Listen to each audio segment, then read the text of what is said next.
Shalom Israel, this is another Ezekiel 37 Watchman, live and direct out of Babylon.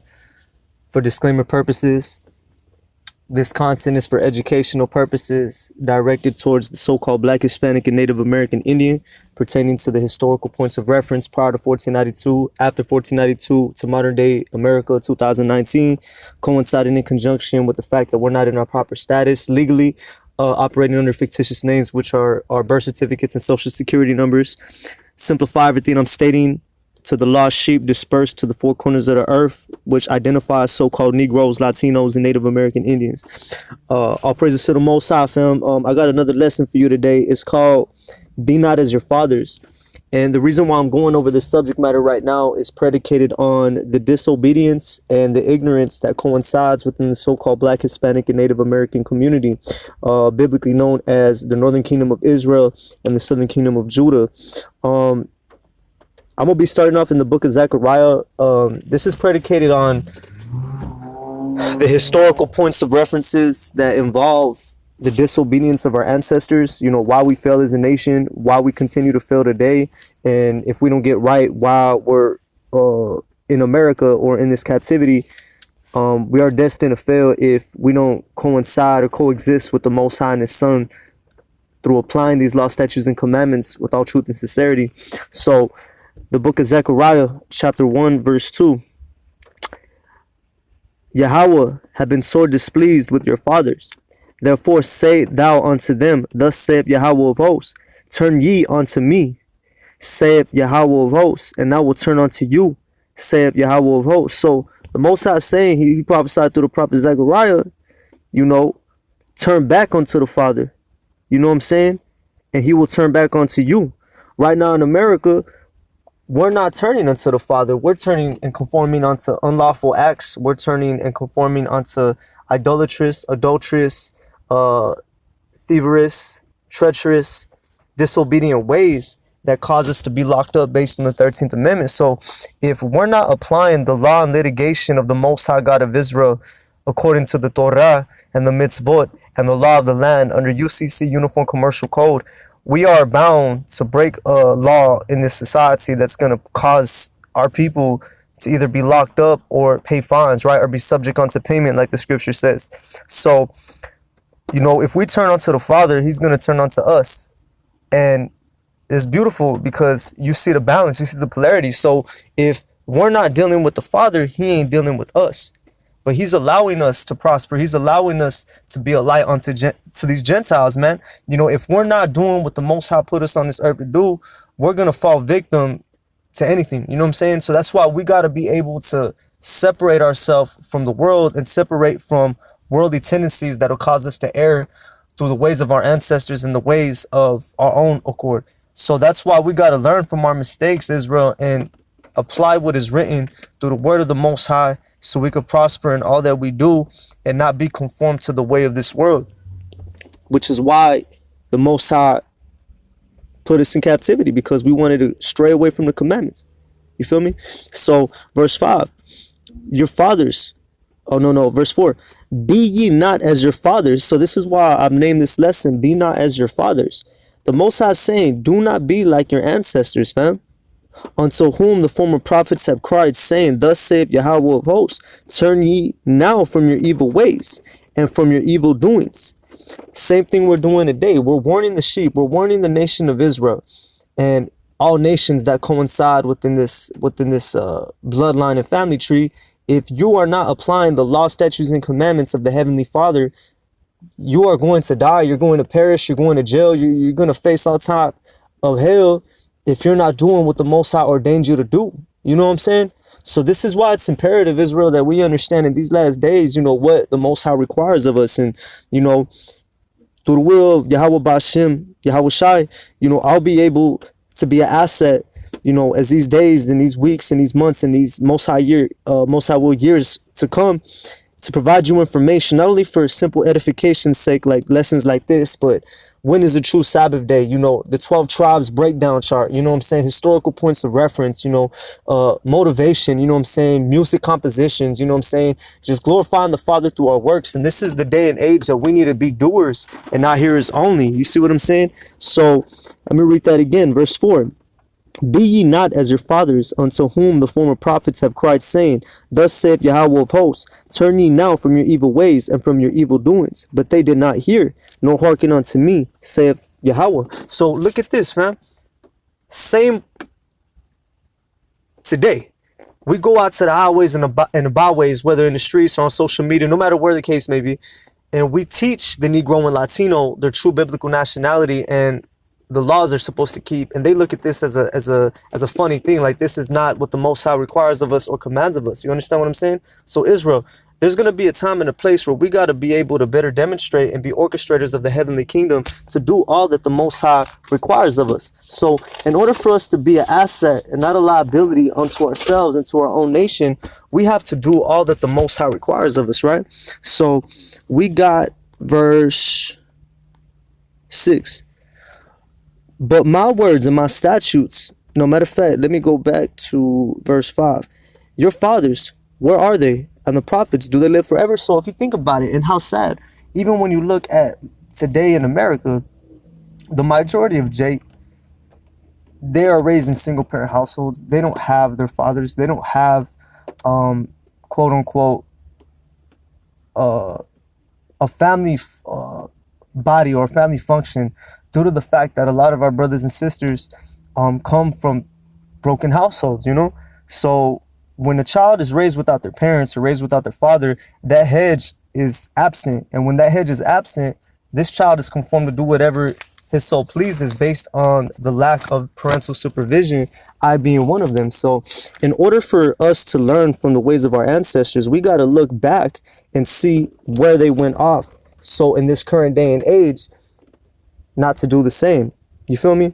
So verse 6, but my words and my statutes which I commanded my servants the prophets, did they not take hold of your fathers? And they returned and said, like as Yahweh of hosts thought to do unto us according to our ways and according to our doings, so hath he dealt with us. So same way the Most High has judged our ancestors, he's judging us today.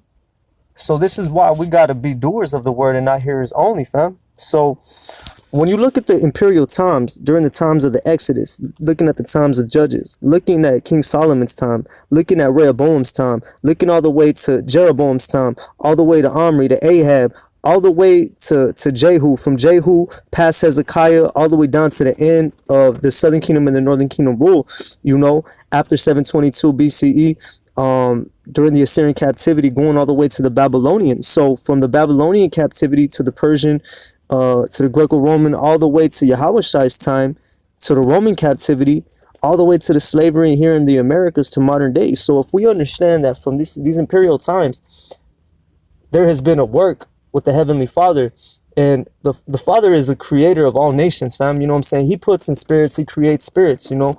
And one thing that I know a lot of people and a lot of brothers and sisters lack the understanding of is your life is not only in the hands of the Father, but a man's going is of the Most High. So if you are going about your own accord, you're not allowing the Most High to utilize you to be an asset. You understand? So you'll become a liability in your own life. And this is what happened to our ancestors. We wanted to do what seemed right in our own heart, in our own mind. And that's what caused us to go astray by worshiping these false gods and these Gentiles, their deities and their powers, forsaking our power, right? So when you look at the characteristics of where we slipped up, I'm gonna show you something, Israel. When we go to the internet and we better understand what's going on here, I'm gonna break down some formal definitions and show you how these definitions imply to the issues of what we're going through. So I'm gonna break down at least I would say about 8 or 9 definitions, probably a little more. One is being ungrateful, not feeling or showing gratitude. So not feeling or showing gratitude just for the simple fact of having life, for having a roof over your head, for having food to eat, for having clothes to wear, for having a phone, for the basic necessities of what this life entails. You know, whether you're in an impoverished condition or whether you are doing well off, you know, being ungrateful for the blessings that the Most High has bestowed upon you. That is one reason why our ancestors fell, is because we were ungrateful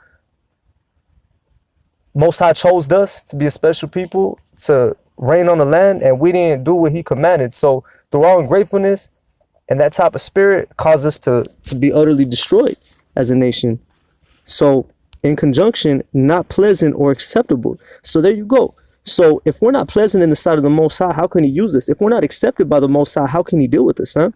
So there you go. You know, the next definition is stubbornness. And let's see something. Stubborn. Stubborn. And you know, these definitions might be simple, but it's evident because it's the simplicity that's in Hamashiach that we tend to forget. We want to go deep into the mysteries and the parables and the prophecies, you know, the chariots, you know, the angels, the trumpets, you know what I'm saying, the angel, everything that coincides with the deep prophetic mystery, but yet we lack the understanding concerning the simplest of things, you know? So in order for us to really properly educate ourselves and understand where we went off as a nation, you know, especially concerning our ancestors, two, they were stubborn as hell. Having or showing dogged determination not to change one's attitude or position on something, especially in spite of good arguments or reasons to do so. So difficult to move, remove, or cure. So it's like a brother that's been smoking crack or homeless. Well, not really a homeless, but, you know, a lot of brothers find themselves in positions, you know what I'm saying, based on the environment or, you know, the economical structure that they're dwelling in, but that's still no excuse. I'm speaking for people that know they have a problem but are not willing to fix it. So difficult to move or remove or cure. You understand? So, or resistant, right? We resisted the Most High's commandments. We resisted what the Most High set up before us, which is why, you know, we failed. The third definition is called rebelliousness. Rebellious. Showing a desire to resist authority, control, or convention of a person, city, state engaged in opposition or armed resistance to an established government or ruler, or of a thing not easily handled or kept in place. So if the Most High put us in place to be a nation of kings and priests and to uphold the law, statutes, and commandments and do the sacrifices and sacrifice in the holy temple of the Most High, we didn't do that. Because when you read the history of Judges and the Chronicles and the Kings, you know, Judah, you know, their imperial times, you know, I'm not going to speak for all the kings of Judah because there was a lot of righteousness done during the time of Hezekiah, you know, Asa, you know what I'm saying, amongst numerous kings of Judah, but some fell off and allowed, you know, the heathens to come through and steal what was in the Most High's house. Many things, you know, sacrifice on the idols, many things, you know, fornication, you know, in high places, just so much evil. But at the same time, this is where we fall off through our rebelliousness, man. You know, not easily handled or kept in place. You know, we're always going to and fro by every wind of doctrine. You know, even in this modern time. But think about it in the ancient times, fam. Like, we didn't even have social media. You know what I'm saying? We didn't have none of this. So it was more wholehearted following of. It wasn't subliminal like what we deal with today. Like, a lot of our people are worshiping things they know nothing of, as simple as listening to a song, like that, and they don't even know that they're worshiping Satan. But back in the day, they were literally worshiping Satan directly, you know what I'm saying, through these idols and stones. So, fam, we got to learn from that. You know, we can't be operating in that same spirit. So, disobedient. And this is definition 4. Refusing to obey rules of someone in authority. And that's the Most High, fam. You know what I'm saying? Insubordinate, unruly, disorderly, disruptive, troublesome, rebellious, defiant, you know, uncooperative, non-compliant, difficult, perverse. Look at that, fam. All these areas right here, not only is this recorded throughout antiquity, but this is what the Negro and Latino today are labeled as. And going back to the Proverbs and Bowers of Deuteronomy 28, this is an issue going on with our people now. This is how these other nations see it. We're awkward people. We're difficult people. We're perverse people. We're unbiteable people. We're non-compliant people. You know? We're defiant people. We're troublesome people.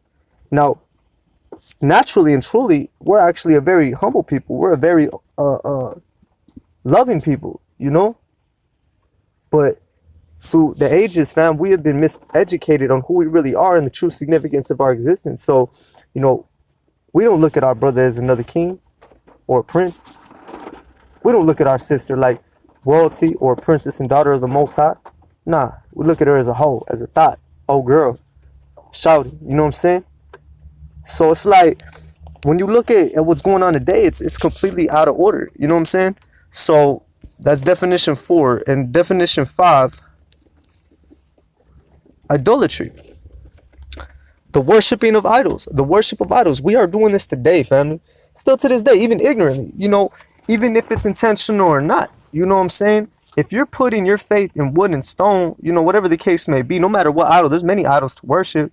And even necessarily, if you ain't bowing down, the fact that you condone idol worship, you know what I'm saying? That's a problem, fam.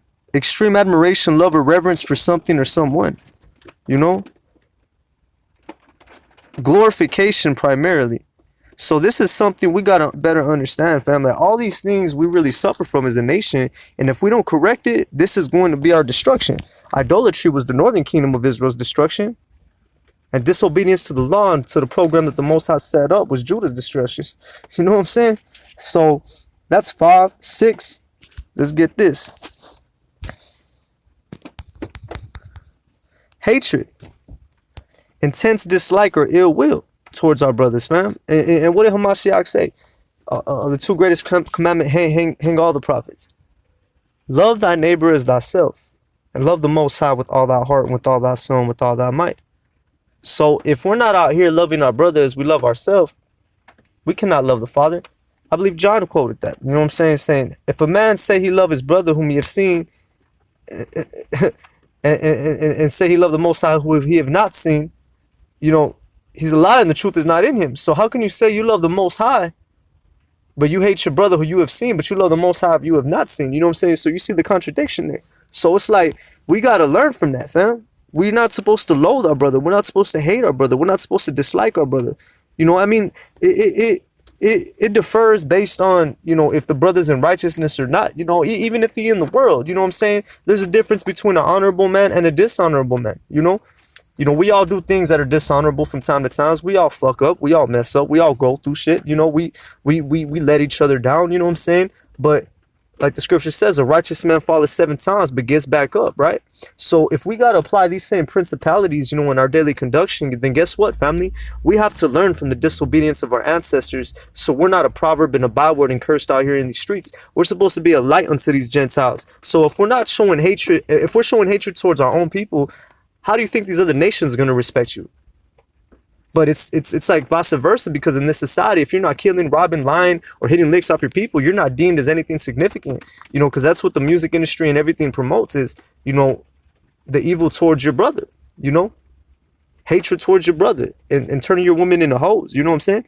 So that hatred spirit got to go, fam. 7.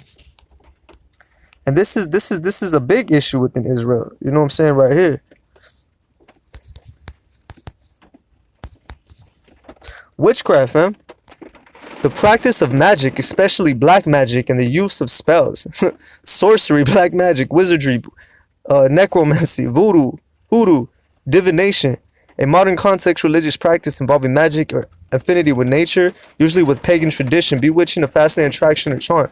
This is what's going on within our nation, fam. You know, we are quick to delve within these other customs and traditions and observations of these Gentile nations before we do what the Most High requires and commands of us. Why? Because we have yet realized the true significance of our existence, of what the Most High requires of us. So we tend to lean towards the understanding of these other nations because we see that the results that they're getting in life are probably more prosperous than yours. So you see that their power is more significant than the Most High. So guess what you do? You start worshiping their gods. You start worshiping Baphomet. You start sacrificing the idols. You start, you know, breaking the Sabbath day. You start eating abominable foods. You start doing all manner of evil that the Most High told you not to do, just for the sake of either being accepted or for the sake of prospering in a society that was not set up for your interest in mind, but rather your destruction and the exploitation of your whole living existence, fam. You know. So this is this is another issue that the Most High had with us. This is another one. Definition 8. This is unbelief. The spirit of unbelief, the lack of religious belief. We're going to block that out. The absence of faith. That's what I want.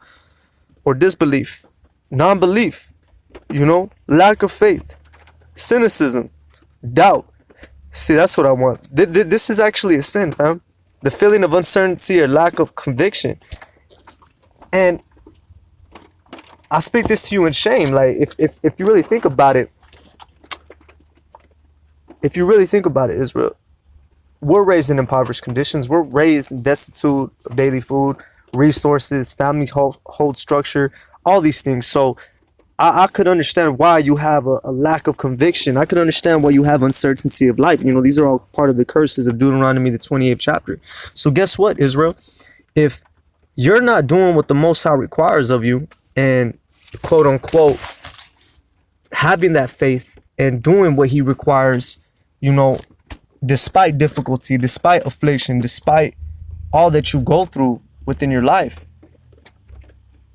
that is still a form of transgression. The feeling of uncertainty or lack of conviction, you know, feeling uncertain about, question the truth or fact of something, disbelief, you know, feeling uncertain, especially about one's religious belief, or fear or be afraid. There you go. The Most High said, do not fear nobody but the Most High Yahweh. You know, and it makes so much sense because throughout our lives, fam, you know, we're programmed with so much fear mongering. It's unbelievable. But at the same time, the Most High is saying, be not afraid, fam. Especially when you're facing hard times and when you're going through things, Israel.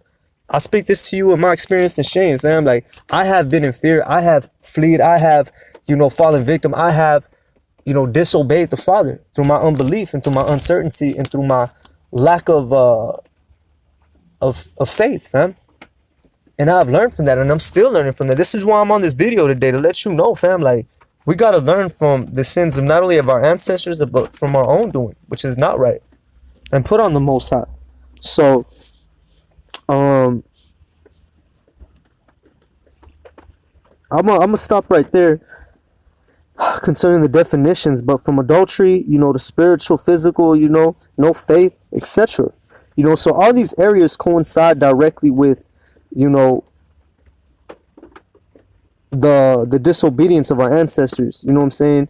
And going back to why we have fallen in the predicaments we're in today is predicated on us not putting the Most High on. So when we look at the precepts of our ancestors' rebellion, you know, and future prophecy on how we would have to be, you know, future tense, we're going to be starting off in the book of Joshua 24 and 15. Look at this, man. The book of Joshua, chapter 24, verse 15.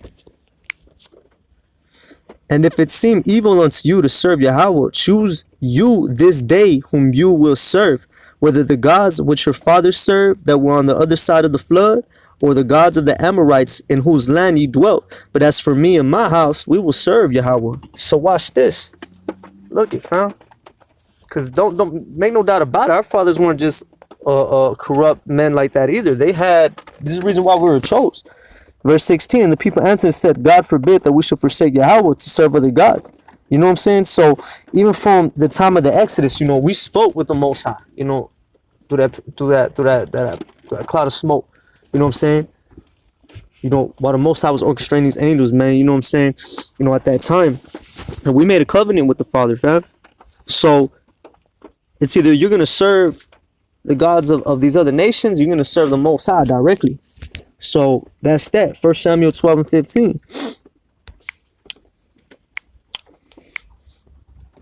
But if ye will not obey the voice of Yahweh, but rebel against the commandments of Yahweh, then shall the hand of Yahweh be against you as it was against your fathers, fam. So look at that. If our ways are not in conjunction with the Most High by obeying what he has written for us to observe, his hand is going to be against us as it was our fathers. So I'm going to tell you right now, Israel, in order for us to be a usable vessel and to be deemed holy unto the Most High, we got to do the opposite of our ancestors. You know what I'm saying? So that's that. Then we got 2 Kings 17, verse 13. Boom. Yet Yahweh testified against Israel and against Judah by all the prophets and by all the seers, saying, turn ye from your evil ways and keep my commandments, and my statutes according to all the law which I commanded your fathers, and which I sent to you by my servants the prophets. Notwithstanding, they would not hear, but hardened their necks like to the neck of their fathers, that did not believe in Yahweh their God. So look it, fam. I'm going to read that again. Yeah, Yahweh testified against Israel and against Judah. So just like we're doing today, family, we are prophesying against the evil and the wickedness of the so-called Black, Hispanic, and Native American Indian. We are not standing up against it. You know, I understand conditions. I understand what our people are going through. And this applies to who it applies to, because not everybody's going to get it. You know what I'm saying? But for those that do, take heed to what's being stated here. Turn ye from your evil ways and keep my commandments and my statutes according to all the law which I commanded your fathers, and which I sent to you by my servants the prophets. Notwithstanding, they would not hear, but they hardened their necks like the neck of their fathers, that did not believe in Yahweh their God, or their Elohim. And they rejected his statutes and his covenant that he made with their fathers, just like we do today in America, by celebrating these paganistic holidays, by not eating the dietary law, you know, eating the proper foods, you know, serving these other gods, you know, etc., etc. And his testimonies, his word, his law, which he testified against them, and they followed vanity, which we do today. We live in a society, and all we're trying to do is stun on the next man, flex on the next man, you know, flex on that next sister, you know what I'm saying, penetrate that next woman, you know, and become vain, and went after the heathen that were round about them. So these heathen and these Gentile nations, the Most High set up to be our servants, fam. So if we're over here practicing in the customs of these heathens and not putting them in their proper order as servants and handmaids, you know, etc., we are not doing what the Most High requires. So if we are stooping down to the level of these heathen nations, we are no different than them, which is what we do in America by calling ourselves American citizens. We're no different than the heathen that were round about them, concerning whom Yahweh had charged them that they should not do like them. And see, the Most High even commanded you, Israel, not to be like these heathen nations. And they left all the commandments of Yahweh their Elohim, and made them molten images, even 2 calves, and made a grove, and worshipped all the hosts of heaven, and served Baal. And they caused their sons and their daughters to pass through the fire, and used divinations and enchantments, and sold themselves to do evil in the sight of Yahweh, to provoke him to anger. Therefore Yahweh was very angry with Israel, and removed them out of his sight. And there was none left but the tribe of Judah only. Also Judah kept not the commandments of Yahweh their Elohim, but walked in the statutes of Israel which they made. Salakia. And Yahweh rejected all the seed of Israel, and afflicted them, and delivered them into the hand of the spoilers, until he had cast them out of his sight. And that happened during the time of the Babylonian Empire. And then boom, through the emancipation, you know what I'm saying, or in better terms, during Darius the king, you know, what happened with the southern kingdom and the northern kingdom dispersed, you know, during the Persian times, you know. But watch this. For he rent Israel from the house of David, and made Jeroboam the son of Nebat king, and Jeroboam drave Israel from following the Lord and Yahweh, and made them sin a great sin, which was idolatry, you know, northern kingdom, you know what I'm saying. And it was mainly Ephraim and Issachar, you know, the so-called Puerto Ricans and Mexicans. We were the main ones ruling, you know, the so-called Latino and Native American tribes. We were the main ones in position. You know, Issachar was one of the last kings other than Judah that reigned over Israel at that time. So family, if all of our ancestors were doing evil and they were judged for the evil, we got to learn from that. We are not supposed to follow in that same footstep or pattern. You know what I'm saying? Verse 23. Until Yahweh removed Israel out of his sight, as he had said by all his servants the prophets, so was Israel carried away out of their own land to Assyria unto this day. So during that time, you know, when all this was written, you know, this was what was going on around that time. This was a summary of all the iniquity of our ancestors, you know. So let me see real quick. Some good information right here, but I'm gonna get to the next verse. You know, this is a deep chapter, fam. I recommend you read it. 2 Kings 17. But what I want now is 2 Chronicles 28. The book of 2 Chronicles chapter 28, verse 9. Boom. But a prophet of Yahweh was there, whose name was Obed, and he went before the hosts that came to Samaria and said unto them, Behold, because Yahweh, the Elohim of your fathers, was wroth with Judah, and have delivered them into your hand, and ye have slain them in rage, and it reacheth up to heaven. And now you propose to keep under the children of Judah of Jerusalem for bondmen and bondwomen unto you. But are they not with you, even with you, sins against Yahweh your God? You know, now hear me therefore, and deliver the captives again, which ye have taken captive your brethren. For the fierce wrath of Yahweh is upon you. So, if you don't know the history of Israel, you know, it was Judah and Israel. We went to war many times, whether it was through the leadership of Ephraim, whether it was through the leadership of Issachar. You understand? We went to war against Judah, Benjamin, and Levi, and vice versa. And, you know, throughout the antiquity, you know, our ancestors went to war with each other, you know? And this is why when you look at black on brown crime or brown on black crime, and I still feel it today, you know, that post-traumatic stress, that PTSD, that trauma is still in our DNA, fam. That's why when a brother looks at a so-called Mexican or so-called Latino, there's like a phobia or some type of animosity, and vice versa with the so-called Mexican or Latinos. When we look at brothers, there's some type of animosity or tension we feel, you know? And it's because of our ancestors. We went to war with each other. But look at the Most High saying, like around this time is when Ephraim, you know, let the captives of Judah at this time, because of their disobedience, we ended up taking them into captivity. You know what I'm saying? Because Judah was going off, you know. So the Most High saying, you know what I'm saying, the wrath is upon you.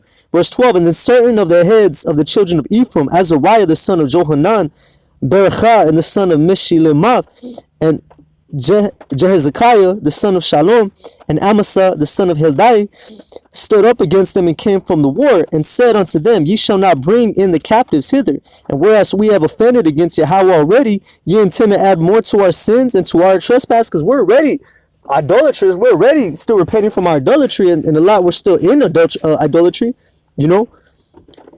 Is great, and there is fierce wrath against Israel. So the armed men left captives and spoiled before the princes and to all the congregation, you know. So let me see. So as you read the history, you know what I'm saying, it's a lot of good history, fam, you know what I'm saying. But our ancestors were perverse in their ways, which is why a lot of things happened to us the way it did. So this is why we got to learn from it. And this stuff is still evident and prevalent today, fam. This stuff's still going on, Israel. You know, we're still out here bugged out, lost in the sauce. You know what I'm saying? For real. So 2 Chronicles 30:7. And be ye, no, my correction, Salakia, and be not ye like your fathers and like your brethren, which trespass against Yahweh, the Elohim of their fathers, who therefore gave them up to desolation, as ye see. It's evident today. Who's filling up the prison system? Israel, Judah, so-called blacks and Hispanics. Who out here being oppressed? So-called blacks and Hispanics. What's everything going on right now with Trump and everything? It's Issachar, fam. My people, you know what I'm saying? America hates the so-called Mexican of today, which I happen to represent the household of the Mexica Nawa Azteca Triple Alliance Empire prior to the reign of Montezuma II. You feel me? From Southwest Texas all the way down to AZ, to Southwest Cali, to South Texas, all the way down into Mexico, fam. This is my family. This is my people. And you know what? Verse 8. Now be ye not stiff-necked as your fathers were, but yield yourself unto Yahweh and enter into a sanctuary. And guess what? Right now, we don't have our main sanctuary. We have sanctuaries set up that brothers convocate and come collectively together. But the sanctuary is within you. It starts within you, fam. If the mind is corrupt, the body's corrupt, fam. So it starts within you. You are that sanctuary. You are that temple. You are that temple. Your body is your temple, fam. You got to serve the Most High through your ways, sis. Which he hath sanctified forever. And serve Yahweh your Elohim, that the fierceness of his wrath may turn away from you. Look at that, fam. Verse 9.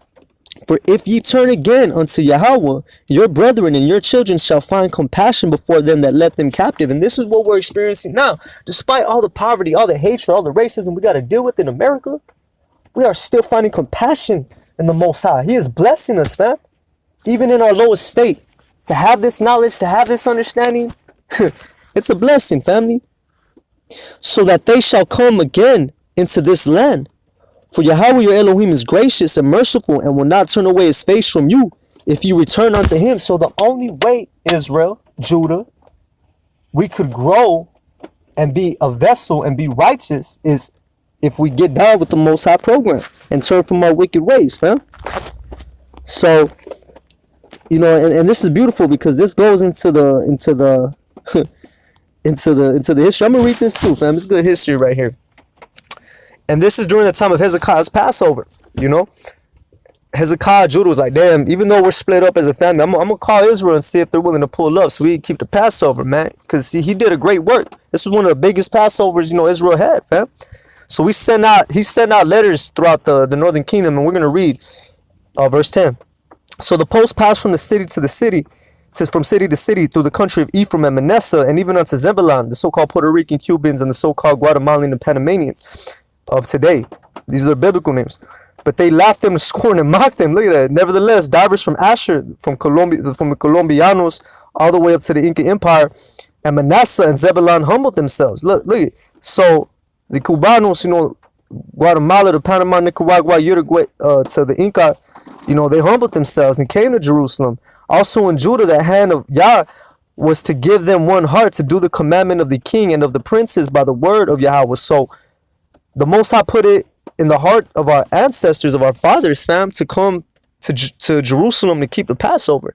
And there assembled at Jerusalem much people to keep the feast of unleavened bread in the second month, because that was the thing at that time. When you read the chapter, you know, the Levitical priests were unclean. So according to the Torah, if we're not able to make the first Passover for any matter of uncleanness or whatever the case may be, we're given another opportunity within the second month of Abib. You know what I'm saying?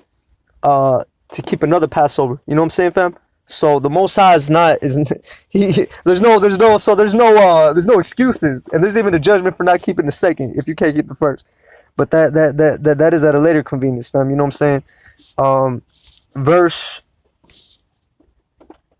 13. And there assembled at Jerusalem much people to keep the feast of unleavened bread in the second month, a very great congregation. And they arose and took away the altars that were in Jerusalem. So they took all the idols and all the altars from the incense they took away and cast them into the brook of Kidron. And they killed the Passover on the 14th day of the second month. And the priests and the Levites were ashamed and sanctified themselves and brought in the burnt offerings into the house of Yahweh, and stood in their place after the manner according to the law of Moses, the man of God, and the priests sprinkled the blood which they received in the hands of the Levites. For there were many in the congregation that were not sanctified. Therefore the Levites had a charge of the killing of the Passover for everyone that was not clean, to sanctify them unto Yahweh. So the Levites had to make a sacrifice for every individual, because the northern kingdom, we were unclean. You know, we weren't practicing the circumcision. You know, we weren't doing a lot of things, which is kind of like what we're still doing today. You know, worshiping these other gods and being defiled, you know, not being cleansed, you know what I'm saying, according to the law of Moses. So, verse 18.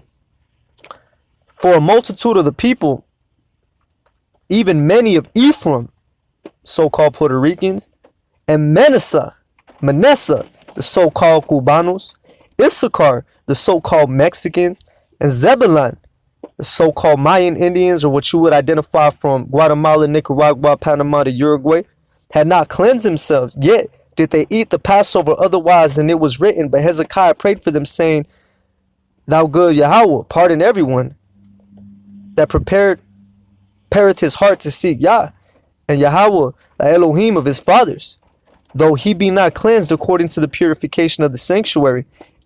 And Yahweh hearkened to Hezekiah and healed the people. Look at that, fam. And the children of Israel that were present at Jerusalem kept the feast of unleavened bread 7 days with great gladness. And the Levites and the priests praised Yahweh day by day, singing with loud instruments unto Yahweh.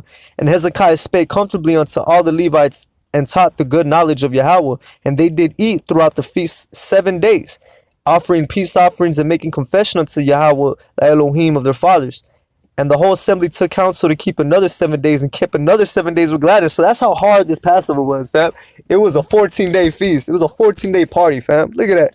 Going hard for 14 days, fam. Of course, keeping the Shabbat. But for Hezekiah, king of Judah, did give to the congregation 1,000 bullocks and 7,000 sheep. And the princes gave to the congregation 1,000 bullocks and 10,000 sheep, and a great number of the priests sanctified themselves. And all the congregation of Judah with the priests and the Levites, and all the congregation that came out of Israel, and the strangers that came out of the land of Israel that dwelt in Judah rejoiced. So there was great joy in Jerusalem, for since the time of Solomon the son of David, king of Israel, there was not the like in Jerusalem. Then the priests and the Levites arose and blessed the people, and their voice was heard, and their prayer came up to his holy dwelling place, even unto heaven. So look at that, fam. That's how we turn from our, look at it. That's the works. Be ye doers of the word, not hearers only. Our fathers hearken. You know, I can't speak for all the tribes, but mainly Ephraim, Manasseh, Issachar, and Zebulun, and Asher as well. You know? That's how we turn from the ways of our ancestors, fam. So Jeremiah 7:25, what does that say? We're almost done, Israel. Jeremiah 7:25. Boom. What does that say? Since the day that your fathers came forth out of the land of Egypt, unto this day I have even set unto you all my servants and prophets daily, rising up early and sending them. Yet they hearken not unto me, nor incline their ear, but harden their neck, and they did worse than their fathers. Therefore thou shalt speak all these words unto them, but they will not hearken unto thee. Thou shalt also call unto them, but they will not answer thee. But thou shalt say unto them, this is a nation that obeyeth not the voice of Yahweh their Elohim, nor receiveth correction. Truth is perished and is cut off from their mouth. You know what I'm saying? So, look at that. Cut off thine hair, O Jerusalem, and cast it away. Take up a lamentation on high places, for Yahweh hath rejected and forsaken the generation of his wrath. For the children of Judah have done evil in my sight, saith Yahweh. They have set their abomination in the house which is called by my name to pollute it. You know?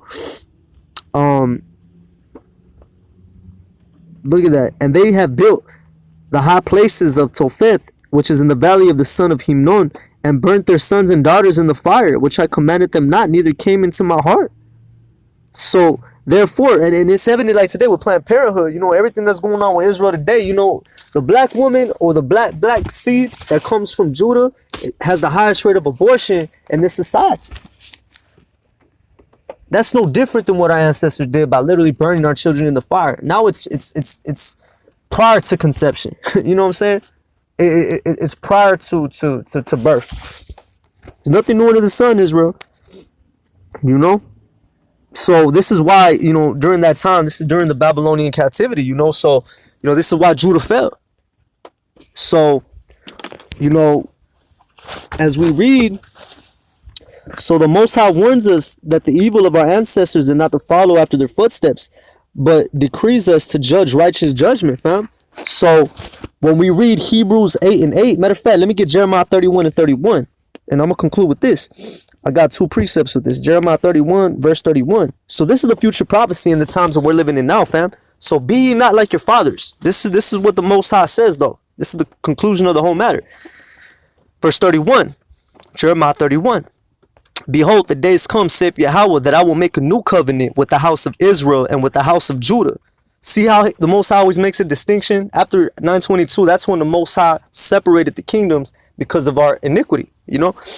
Not according to the covenant that I made with their fathers in the day that I took them by the hand and brought them out of the land of Egypt, which my covenant they break, although I was an husband unto them, saith Yahweh. But this shall be the covenant that I will make with the house of Israel after those days, saith Yahweh. I will put my law in their inward parts and write it in their hearts, and will be their God, and they shall be my people.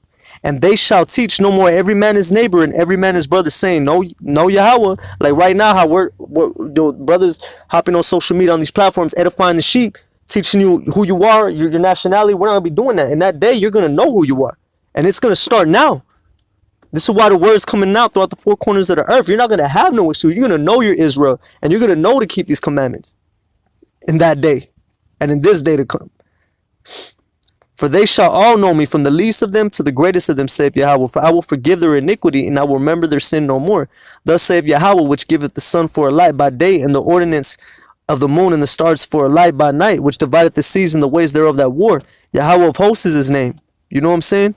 So if those ordinances depart from before me, saith Yahweh, then the seed of Israel also shall cease from being a nation before me forever. But look at The heavens are still above, the constellations are still in position. So for those that say that the northern kingdom has been expelled during the time of the Assyrian captivity, man, that's not true. We're still here today. So Hebrews 8:8, fam. In conclusion, New Testament, Hebrews 8:8. For y'all that don't think the Old Testament is an effect.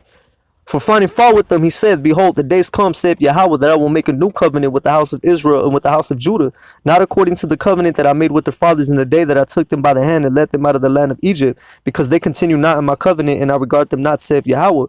For this is the covenant that I will make with the house of Israel after those days, saith Yahweh. I will put my law into their mind, and write it in their hearts, and I will be to them a power, and they shall be to me a people. And they shall not teach every man his neighbor and every man his brother, saying, know Yahweh, for all shall know me, from the least to the greatest. For I will be merciful to their unrighteousness, and their sins and their iniquities will I remember no more. And if they say a new covenant, he hath made the first old, now which decayeth and waxeth old is already vanished away. So the only law that was done away with, fam, was animal sacrifice. You know what I'm saying? And that's a whole different subject matter in itself, but that's what we're saying today, fam. You know, so we're living in those times. Most High's writing, you know, these inward laws into our inward thoughts. You know what I'm saying? So this is in another Ezekiel 37. You know what I'm saying? Watchmen, live and direct. You know what I'm saying? So this is the book of Ezekiel chapter 37, verse 22. And I will make them one nation in the land upon the mountains of Israel, and one king shall be king to them all. And they shall be no more two nations, neither shall they be divided into two kingdoms any more at all. Neither shall they defile themselves any more with their idols, nor with their detestable things, nor with any of their transgressions. But I will save them out of all their dwelling places wherein they have sinned, and I will cleanse them. So shall they be my people, and I will be their Elohim. And David my servant shall be king over them, and they shall all have one shepherd. And they shall also walk in my judgments, and observe my statutes, and to do them. And they shall dwell in the land that I gave unto Jacob my servant, wherein your fathers have dwelt. And they shall dwell therein, even they and their children, and their children's children forever. And my servant David shall be prince to them forever. Moreover, I will make a covenant of peace with them, and it shall be an everlasting covenant with them. And I will place them and multiply them, and I will set my sanctuary in the midst of them forevermore. My tabernacle also shall be with them. Yea, I will be their Elohim, and they shall be my people. And the heathen shall know that I, Yahweh, do sanctify Israel, while my sanctuary shall be in the midst of them forevermore. So with that, Israel, this is another Ezekiel 37 Watchman. Peace and blessings, shalom, and prosperity and well-being unto the house of David, unto the house of Israel, to the mountains of Israel, and all praises to the Most High Yahweh, Ba'ashem Mashiach Yahweh Shah, Barak Atah Israel. You already know, fam. Shalom.